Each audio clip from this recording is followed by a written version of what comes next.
All right, here's part 2, guys, of my Dagobah diorama for my 6-inch Black Series collection. If you didn't check out part 1, here's a link to it right above here. Go watch that. That explains how I made the whole environment, the trees and the vines and the leaves and the water and all that. But this video is going to be on the hut itself. Now, as I said in the last video, when I made this diorama, it was the summer of 2020, and I wasn't doing YouTube yet, so I didn't really have much video footage. But I did take a lot of still shots, so I'll share those during the video so you can kind of see my process as I went along. So let me back it way up.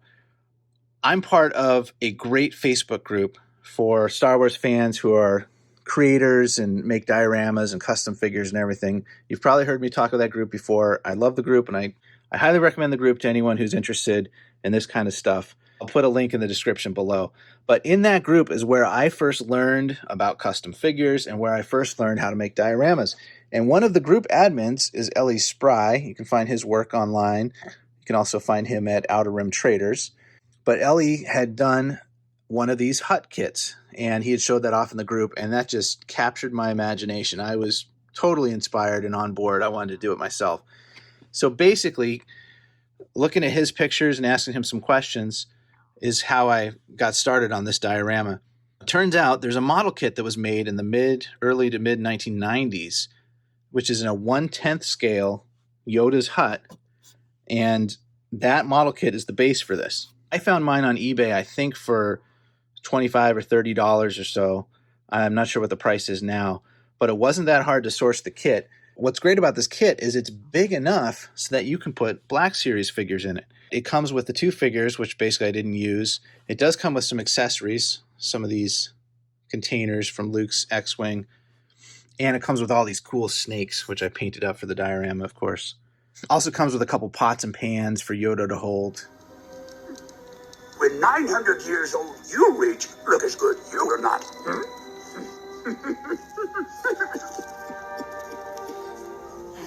Master Yoda, you can't die. Strong am I with the Force, but not that strong. All right, guys, I'm going to open this thing up, show you the inside. The lid is straight from the model kit. That's how it's textured on the underside. All I've done is paint it kind of a light tan color there. So when you get the model kit, it is set up a little differently than what you see here.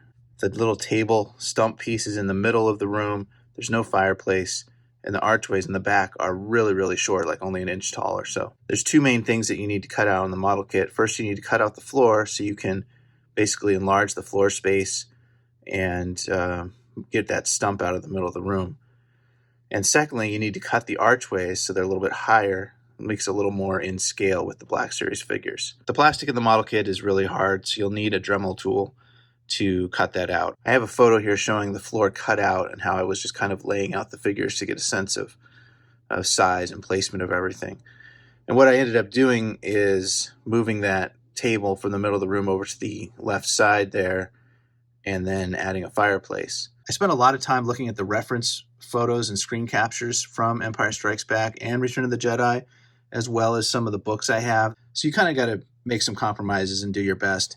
But really, I wanted to get the little shelf on the column and the fireplace and enough floor area for Luke to, be positioned a couple different ways, and Yoda. Master Yoda, is Darth Vader my father? Yoda, I must know.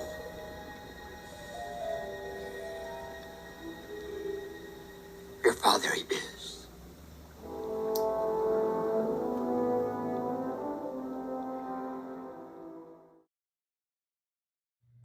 So I used air dry clay to sculpt in the floor.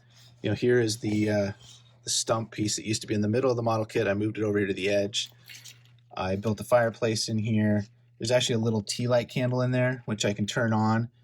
Now, when I did the air dry clay originally and I dried it, right, it actually shrunk quite a bit and it cracked all the way around the perimeter, and all my work that I had done that looked so great was suddenly all cracked up. So I redid the floor. This time I actually embedded some wire, some chicken wire in the floor to kind of give it some strength to the clay, kind of like rebar and concrete.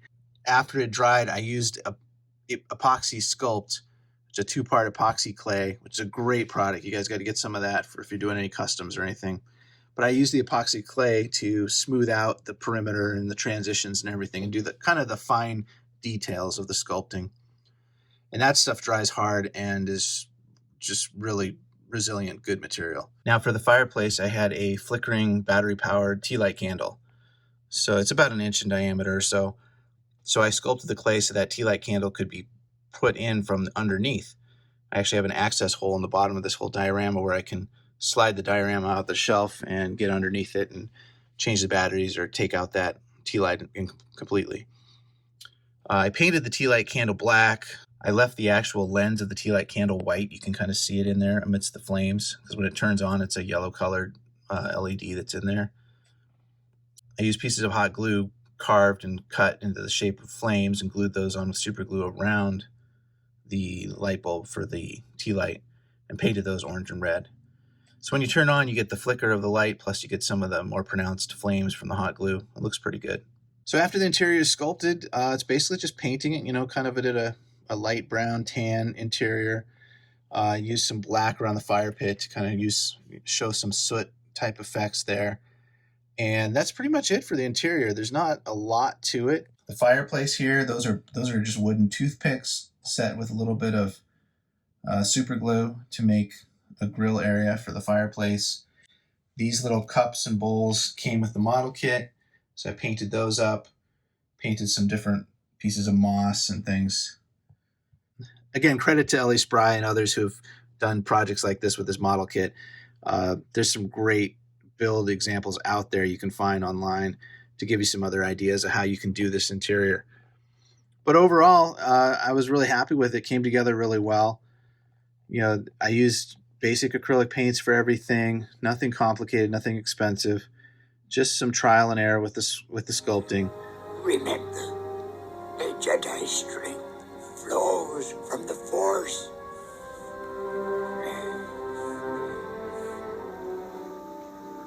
The Force will strong in your family. Pass on what you have learned.